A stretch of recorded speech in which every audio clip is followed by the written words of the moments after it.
নাটবল্টুর কাণ্ড কারখানা।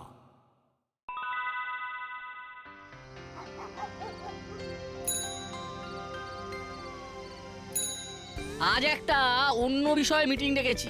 আপনারা সবাই জানেন যে আমাদের এই ক্লাব ঘরটা রেনোভেট করতে হবে। আপনাদের এই সম্পর্কে কার কি মতামত আছে সেটা বলুন। রিনোভেট তো করতেই হবে। বেশ কিছু জায়গায় পলেস্তারা খসে গেছে, একটু নতুন করে করলে তো খুব ভালোই হয়। আমার মনে হয় ক্লাব ঘরটাকে একদম আধুনিক করে গড়ে তুলতে হবে। যদি এই ক্লাব ঘরে শরীর চর্চার ব্যবস্থা থাকতো তাহলে বেশ ভালো হতো। ছেলে মেয়েগুলো এখানে শরীর চর্চা করতো। বাহ, আরে আপনি তো আমার মনের কথাটা বলে দিলেন, খুব ভালো হয়। কি করালি বাবু, আপনি কিছু বলুন। আমার বলার সময় এখনো আসেনি, বলার সময় এলেই আমি বলবো। দাদু কিরকম একটা কথা বললো, বলার আবার সময় হয় নাকি? জেগে থাকলেই তো বলা যায়। তাহলে কি দাদু এখন জেগে নেই? নাটবল্টু, এখন কোনো কথা বলবি না, মিটিং শুনতে দে। ওখানে কি হচ্ছে? কথা তো একজনে বলবে, শুনবে সবাই। কি হচ্ছে নাটবল্টু? ফিস ফিস করে কথা বলে দুর্বল প্রকৃতির মানুষ। তার মানে বুঝতে হবে তোরা যে কথাটা বলতে চাইছিস সেটা ভালো না। ভালো না লাগলে বাইরে যা। ঠিক হয়েছে, সব সময় কথা। ওদের যে কিসের এত কথা? গেল কানে কথা গেল না, যা তোদের মিটিং এ থাকতে হবে না। আচ্ছা গেল, এইবার খুলে কথাগুলো বলতে পারবো। কি হলো বলতো? আমরা তো এমন কিছু কথা বলিনি। যার জন্য মিত্তিরানটি এইভাবে বললো। কি করবি, বাড়ি চলে যাবি? না চল চিমটির বাড়ি যাই, চিমটির বাড়ি গিয়ে ওর সাথে আড্ডা মেরে আসি। ওর খুব জ্বর, আমাদের দেখলেও খুব খুশি হবে। তাই চল, কিন্তু এখানে কি হলো সেটা জানা গেল না। ও আমরা জেনে নেবো, চল। এখানে আর ভালো লাগছে না।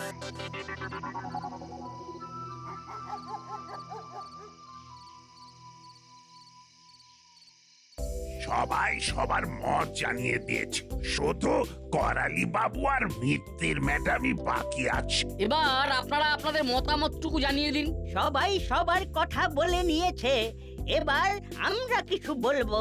আমি আর কিছু বলবো না, যা বলার আছে আপনি বলেন মেসমশাই। ঠিক আছে।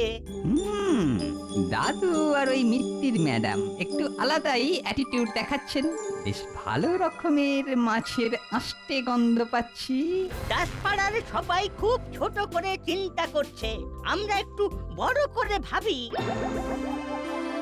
কি আর শুনবি? আমি শুধু বল্টুর কানে ফিসফিস করে বললাম, বলার আবার সময় হয় নাকি? আমিও নাটের কানে কানে বললাম, জেগে থাকলেই তো বলা যায়। তাহলে দাদু কি এখন জেগে নেই? তারপর আর কি, রেঞ্জটা একটা হালকা করে ধমক দিল, আর তাতেই মিত্তিরানটি আমাদের ধমক দিলেন। আর আমাদের বাবা ক্লাব ঘর থেকে দূর করে দিলেন। যাকে ওসব কথা ছাড়, লুডো নিয়ে আয়, খেলি। আর দুঃখ বললি। কি রকম হলো প্রস্তাবটা? করালি বাবু, মানতে পারলাম না। একটা অডিটোরিয়াম হলো সে ঠিক আছে, সেটাকে কমার্শিয়াল করে দেবো কেন? সেটা কি আর আমাদের থাকবে? আমরা তো আমাদের মতো করে ব্যবহার করতে পারবো না। আমাদের ক্লাবে তো আয় হবে, আর আয়টা কি প্রয়োজন নয়? আমার মনে হয় ক্লাবকে এইভাবে কমার্শিয়াল করে দেবার কোনো অর্থ নেই। তাহলে আমাদের ছেলেরা যাবে কোথায়? আমাকে একটু ভাবতে দিন। ভাবুন, একবার নয় শতবার ভাবুন। তাহলে আজকের মতো মিটিং শেষ হলো।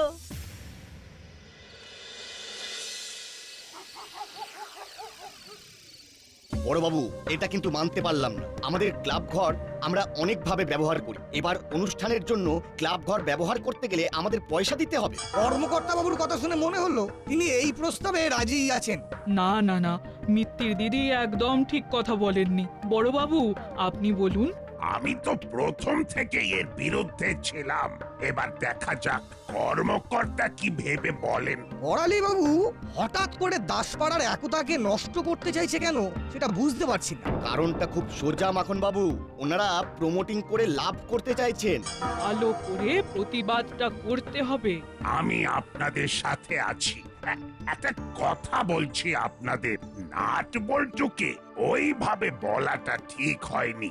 ওদের বুদ্ধির আমি খুব তারিফ করি। কাল সকালে ওদের সাথে এই বিষয়ে একটু বসবো। কি মনে হলো মেসমশাই? কর্মকর্তা বাবু টোপটা গিলেছেন বলেই মনে হলো। প্রথমেই যা একটা ছক্কা মারলে না, আহা! ছক্কা মানেই বাউন্ডারির বাইরে নাট বল্টু। নাট বল্টু থাকলেই কিছু একটা ছোট করে এই প্ল্যানটাকে ভেস্তে দিত। রেঞ্জের মা কিন্তু আমাদের বিপক্ষে আছে। রেঞ্জকে আমি ঠিক ম্যানেজ করে নেব, ও তুমি ভেবো না। আর কর্মকর্তা আঙ্কেল রাজি, ব্যাস আর কি চাই। তার মানে আমাদের ক্লাব ঘরের বুকিং এর দায়িত্ব আমাদের হাতেই থাকবে, তাই তো মাসি? আরে ওখানেই তো আমাদের লাভ। কর্মকর্তা বাবুর সঙ্গে সেইভাবে কাগজপত্র তৈরি করতে হবে মেসমশাই। ঠিক আছে, ওসব নিয়ে একদম ভাববেন না, কাল সকালেই কাগজপত্র তৈরি হয়ে যাবে।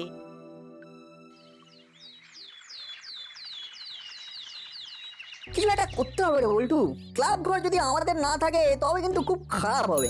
সে আর বলতে, একটা কিছু তো করতেই হবে। ভাবতে হবে। কি রে, শুনেছিস তো ওই ক্লাব ঘরের ব্যাপারটা? শুনেছি, তা তোমার কি ইচ্ছে সেটা বলে ভালো। আমার মা না এর বিপক্ষে আছে, তার মানে আমিও বিপক্ষে আছি। তাহলে কি করা যায় সেটা ভাবো। এইসব ভাবনা না এই কচুরি না খেলে মাথায় আসে না। নে নে, আমাকে কচুরি খাওয়া। পকেটের অবস্থা খুব খারাপ গো রেঞ্জদা। পকেটের অবস্থা খারাপ বলি, পকেটটা ভগবান দিয়েছেন কিসের জন্য? টুরি দর্জি দিয়েছে কিসের জন্য? এক কাজ কর, এখন না হয় আপাতত কচুরির দামটা আমি দিয়ে দিচ্ছি, পরে তোর আমাকে ওই অনলাইনে পেমেন্ট করে দিস। এটা কিন্তু খুব ভালো বলেছো। ডান, চলো। এই রেঞ্জ, কোথায় যাচ্ছিস? ওই হরিদার দোকানে কচুরি খেতে যাচ্ছি। ও, আমরাও তো ওই দিকেই যাচ্ছি। ভালোই হলো, চলো। আজকের খাওয়াটা কিন্তু খাওয়াচ্ছে ওই নাট আর বল্টু। মা তাই? কেন রে নাট বল্টু? রেঞ্জদার মাথা থেকে বুদ্ধি নিতে। আসলে আমাদের ক্লাব ঘরটাকে বাঁচাতে হবে তো। সেগুড়ে বালি ও ক্লাব এখন আমাদের। ও তাই নাকি রে রেঞ্জ? চল চল, আমি তোকে কচুরি খাওয়াবো। চল, আমাদের বুদ্ধি শুদ্ধি কিচ্ছু লাগবে না, শুধু তোকে লাগবে। চল চল চল। আরে না রে না, এই লজ্জা দিস না। আসলে না আমি একা একা খাবো না। প্রথমে কথা হয়েছিল ওই নাট বল্টুর সাথে, তাই ওদেরকে না নিলে না একটু কিরকম একটু ইনহিউম্যান লাগে, মানে খারাপ খারাপ লাগে। ঠিক আছে চল। না না, তোমরা যাও, আমাদের এক্ষুনি একবার থানায় যেতে হবে, বড়বাবুর সাথে আলোচনা আছে। খুব ভালো কথা মনে করিয়েছিস। এই না হলো বল্টু। যাও রেঞ্জদা, তুমি কচুরি খেয়ে চটপট চলে এসো, তোমার সঙ্গে অনেক আলোচনা আছে। রেঞ্জ আমাদের বন্ধু, রেঞ্জকে আমি ঠিক আমাদের কাছে রেখে দেবো। চল চল রেঞ্জ চল।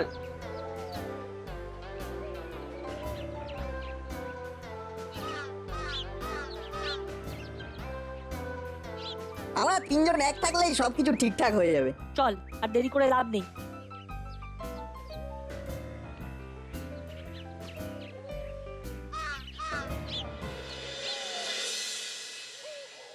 এক্ষুনি নাট বল্টুরা এসে পড়বে।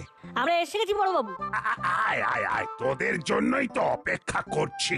বলুন বড়বাবু, আমরা কি করতে পারি? তোরা শুনেছিস তো, ক্লাব ঘরটা মোটামুটি হাতছাড়া হয়ে গেল। যা মনে হচ্ছে কাল সকালে তোদের করালি দাদু আর ওই কর্মকর্তা আঙ্কেল কাগজপত্র সব সই করে ফেলবে। তাই নাকি? তবে তো আজকে রাতেই কিছু একটা করতে হয়। আরে কি করবি, তাড়াতাড়ি ভাব, কারণ কর্মকর্তা বাবু তো এক প্রকার রাজি হয়ে গেছে। দেরি হয়ে গেলে কিন্তু তোদের ক্লাব ঘর আর তোদের থাকবে না। আমাদের একটা কিছু ভাবতে হবে, এমন একটা ইউনিক কিছু যেটাতে আমাদের কার্যোদ্ধার হবে। আচ্ছা রেঞ্জ, এই যে তুই হঠাৎ করে এখানে চলে এলি, সুপারিনটেন্ডেন্ট স্যার কিছু বলবেন না? সব ম্যানেজ করা আছে, কেউ কিচ্ছু বলবে না। আচ্ছা, তুই কতদিন থাকবি বলে ঠিক করেছিস? এই দেখো, যতক্ষণ আছি ততক্ষণ থাকার কথা বলে, পরের কথা পরে ভাববো। সেই ভালো, ওই পরের কথা পরেই ভাবা যাবে, এখন তো আনন্দ করি। সেই ভালো। রেঞ্জ নিশ্চয়ই কিছু গোলমাল করেছে, নির্ঘাত পালিয়ে এসেছে। একবার জিজ্ঞেস করে দেখি কি বলে। বল না কতদিন আছি বল, সত্যি বলতো। এই কদিনে তোকে দেখে আমার মনে হচ্ছে কোথাও একটা গোলমাল আছে।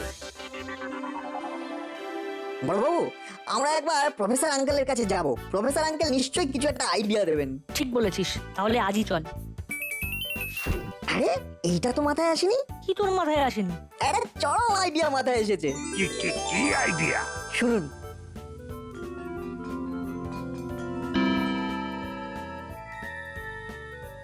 দারুণ ভেবেছিস। ভালো ভেবেছিস।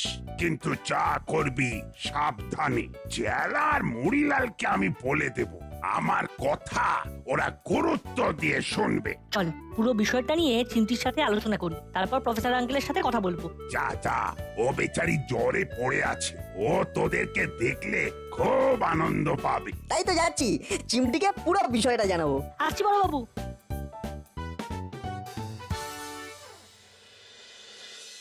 কেউ ছাড়া পাবে না, দেখে নিস যা জব্বর একটা প্ল্যান করেছি না, শুধু দেখবি। তোকে আমরা প্রতিদিনের ঘটনা পুরোপুরি বলে যাব। উফ, তোরা যে কত কি করছিস আর আমি তোদের সাথে থাকতে পারছি না। তাতে কি আছে, আমরা মনে করি আমরা তিনজন সবসময় একসাথে আছি। শোন, আমাদের আর একদম সময় নেই, যা করার আজকে রাত থেকেই করতে হবে। কাল সকাল থেকেই শুরু হবে নাটক। কাল থেকে কেন? নাটক তো আজ রাত থেকেই চালু হয়ে যাবে। চিমটি, কাল সকালে এসে কি কি ঘটেছে তোকে সব জানাবো। এখন আমরা আসছি।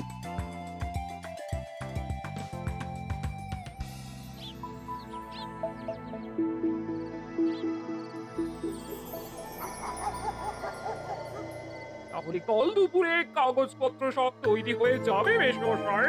হ্যাঁ হ্যাঁ, ওসব নিয়ে একদম দুশ্চিন্তা করবেন না, কাল সব কাজ ভালোভাবে হয়ে যাবে। আমিও রেঞ্জকে ম্যানেজ করে ফেলেছি, রেঞ্জ আমাদের সাথেই থাকবে। তাহলে আমি এখন আসি, কাল একেবারে 10টার পর আপনার সাথে কাগজ হাতে দেখা হবে। Good night.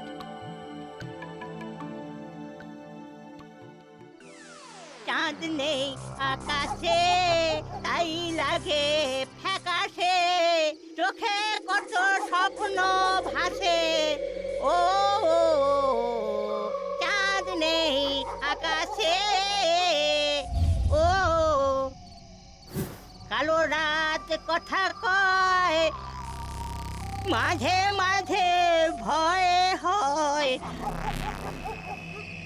দূর থেকে কে যেন আসে।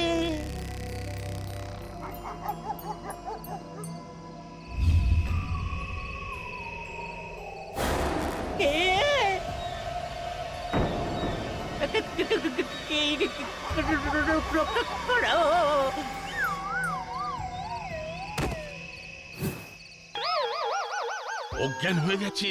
যাই বাড়িতে দিয়ে আসি। আমি দাদুকে দিয়ে আসছি। চেলা, তুই বাদ বাকি কাজগুলো করে নে। নাটবল্টু, তোমরা দাঁড়িয়ে থেকে কাজগুলো করিয়ে নাও। আমি দাদুকে ঘরে শুয়ে দিয়ে আসছি, তোমরা যাও। চেলা কাকা, এবার আমাদের কাজ শুরু করতে হবে, চলো। চলো চলো।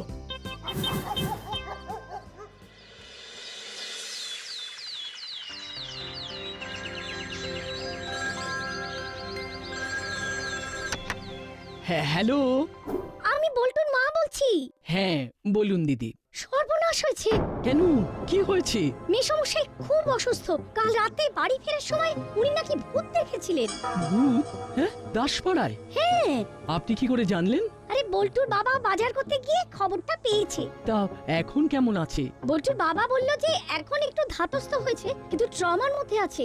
একটু পরে দেখতে যাব, আমরা একসাথে যাব কিন্তু। ঠিক আছে, ঠিক আছে। আবার কি? হ্যাঁ, হ্যালো, কে বলছেন? আমি কর্মকর্তা বলছি। আচ্ছা, নাট কি ঘুম থেকে উঠেছে? নাট ঘুম থেকে উঠলে ওকে একবার পাঠিয়ে দেবেন তো। আমি বল্টুকেও ফোন করে জানিয়ে দিচ্ছি। রাখলাম। যা বাবা, হঠাৎ কি হলো আবার?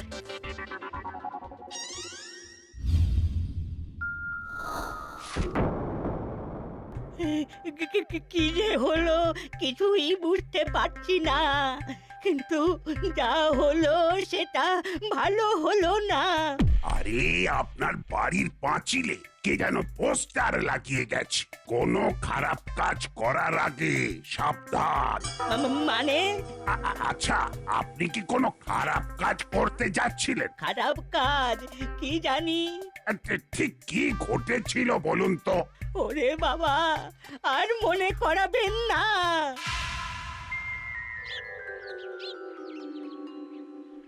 কি রে বাবা, এটা আবার কি লেখা? সত্যি কথা না বললে ভয়ঙ্কর ক্ষতি। ওরে বাবা, থ্রেটনিং। এখানে এরকম পোস্টার মারলো? ওদিকে খুব খারাপ খবর আছে। তোদের করালি দাদুকে নাকি রাতে ভূতে ধরেছিল। দাদু খুব অসুস্থ, দাদুর বাড়ির পাঁচিলে পোস্টার পড়েছে, কোনো খারাপ কাজ করার আগে সাবধান। দাদুর বাড়ির পাঁচিলে পোস্টার, বাবা।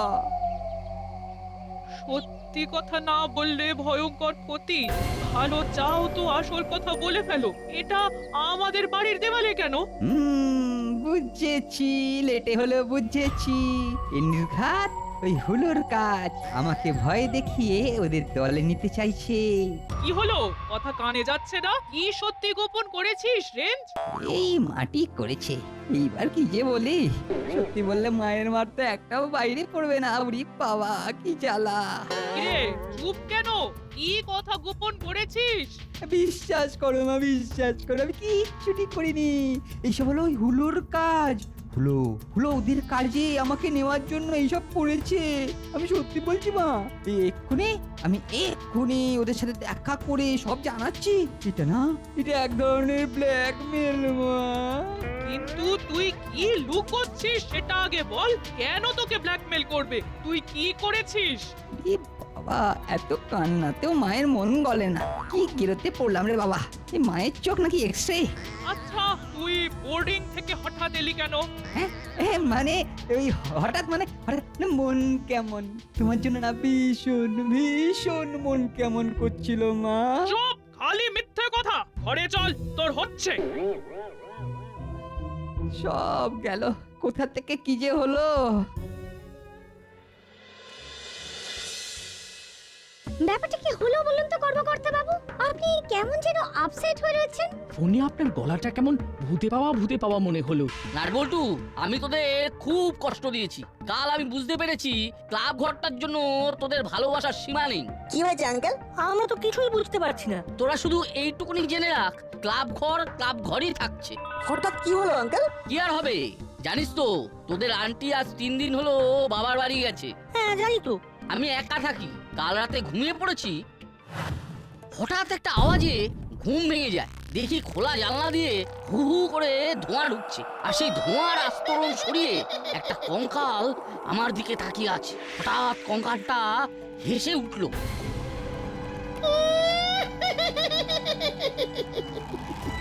পাপ করেছিস, পাপ, খুব পাপ। বাচ্চাদের মনে কষ্ট দিচ্ছিস। ক্লাব ঘর বাচ্চাদের হাতে তুলে না দিলে তোকে আমি ছাড়বো না, কিছুতেই ছাড়বো না। তারপর আবার ধোঁয়াতে ঘর ভরে যায়, কঙ্কালটা অদৃশ্য হয়ে যায়। আমি বুঝতে পেরেছি সবকিছুতে লাভ করা যায় না। আমি মিত্তির গিন্নিকে জানিয়ে দিয়েছি যে আমি ক্লাব ঘরকে ভেঙে অডিটোরিয়াম করব না। বাহ, খুব ভালো। ভূতটাকে ধন্যবাদ আমাদের কথা ভাবার জন্য। তাহলে এবার দাদুকে দেখে আসি চল। কেন, কি হয়েছে করালি বাবুর? মা জানেন না, মেসমশাইকে তো কাল রাতে ভূতে ধরেছিল। উনি তো অজ্ঞান হয়ে গিয়েছিলেন। আমি এখনই করালি বাবুর বাড়ি গিয়ে বলছি, ক্লাব ঘর যেমন ছিল তেমনই থাকবে।